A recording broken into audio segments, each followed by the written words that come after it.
Dear ladies and gentlemen, welcome back to Yuleno TV. I hope you're doing well from wherever you're watching our channel. As you can see, I'm still in Embu County, a small town known as Kiritiri. Well, let's go straight to Rigathi Gachagua.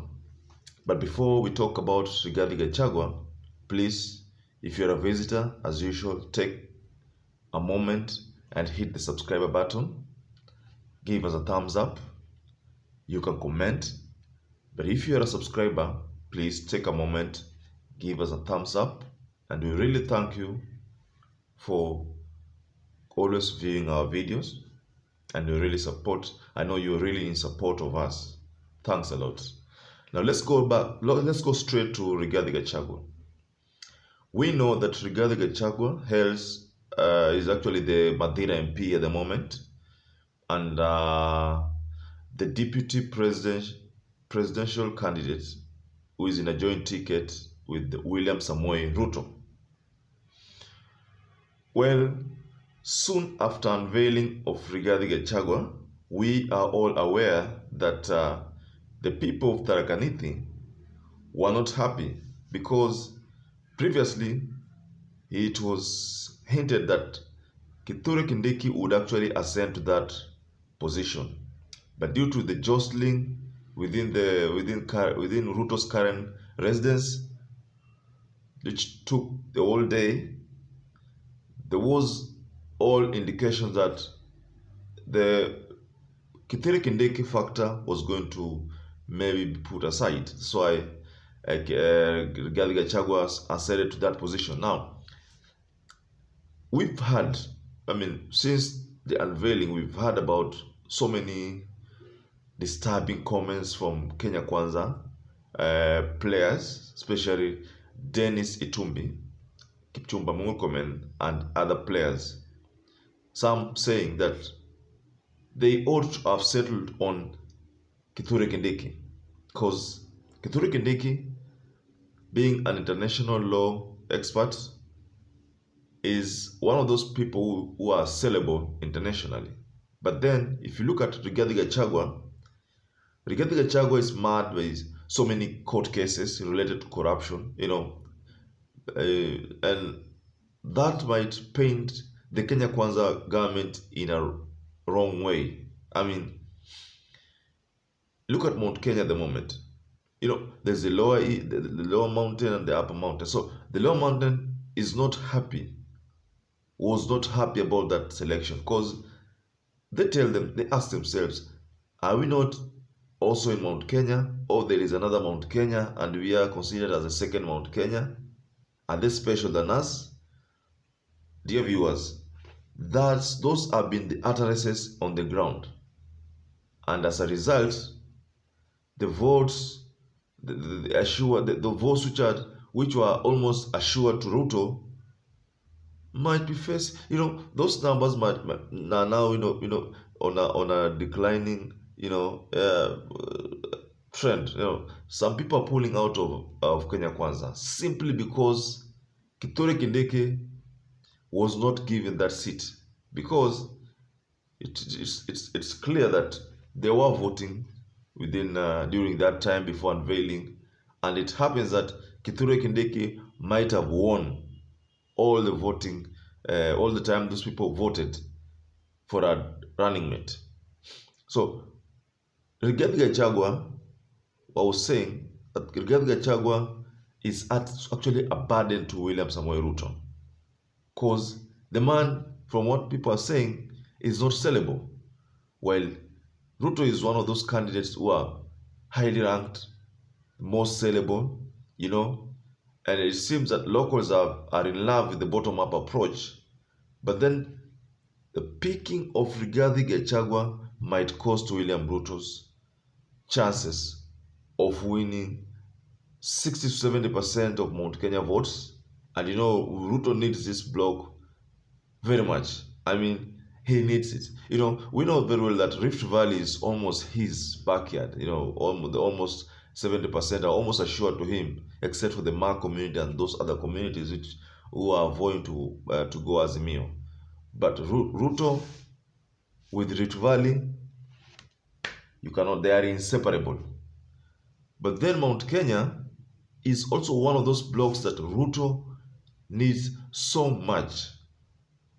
Apparently, that's why Rigathi Gachagua in the late one of those economic forums said that I need 50% from Ruto's government. He said Ruto's government. He should have said we will give 50% to Mount Kenya from our government allocations. Now, look at this arithmetic. Rigathi Gachagua wants 50% of the stake of government to go to Mount Kenya. Mudavadi, Wetangula were assured of 30% if they deliver 70%. Let's take for example, Mudavadi and Wetangula deliver the 70%. Kenya Kwanza becomes the government, forms the government. Now, Rigathi Gachagua gets the 50%. Now we have 50% plus 30% assured to Western and Mount Kenya. So the question that we as Kenyans would like to ask ourselves, so this 20% goes where? Rift Valley alone? Because we know very well that, of course, Rift Valley will take a lion's share in this nomination, or rather in the government allocation. But then it's only 20%. What happens to the coast region? What happens to Nyanza? What happens to those other counties up there in our map? What happens to them? What happens to Nairobi County?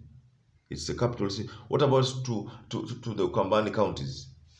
We need to be realistic. We should not, Rigathi Gachagua made those utterances which, might bring, these utterances are also again making root of, these utterances, all I'm saying is that they are costing Ruto some votes. If you claim you're the deputy president and you claim you need 50% to go to Mount Kenya, and William Ruto is a national figure, he needs votes from all over Kenya.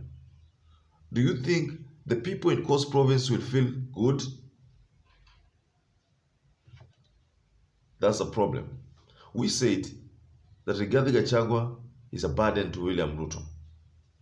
Most people think, and Denis Itumbi thinks, that the selection would have gone otherwise, probably to Kithure Kindiki.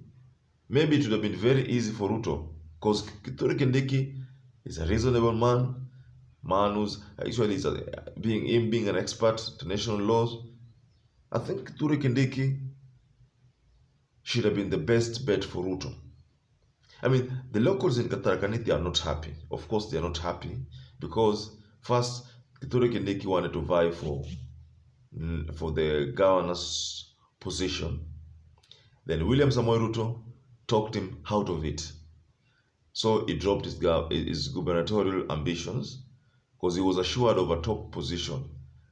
And William Ruto might have thought that this man would be best fit for deputy president. I'm not blaming Ruto, but I'm blaming those players who twisted Ruto, who talked him out of his preferred candidate for running mate into choosing someone they consider billionaire, but someone with a lot of court cases. This is going to taint the image of William Samoei Ruto. So you see, that's why Azimio are really having a very easy way of attacking now Kenya Kwanza, saying that, that's a joint ticket of thieves. I think William Samoei Ruto, I don't know, it's too late to undo whatever has been done. But if it could be possible, if I were William Ruto, I would denounce my nomination of Rigathi Gachagua and go direct to Kithure Kindiki, who is a qualified, well-known candidate, someone who will actually will have a good reputation. You'll have a good rapport with the international communities. So now, if you're choosing Rigathi Gachagua, then what do you think you're getting yourself into? I think I support Denis Itumbi when he said that I advise that Rigathi Gachagua was not the best bet. I support Denis Itumbi 110%. That the selection would have gone to another person, but not Rigathi Gachagua.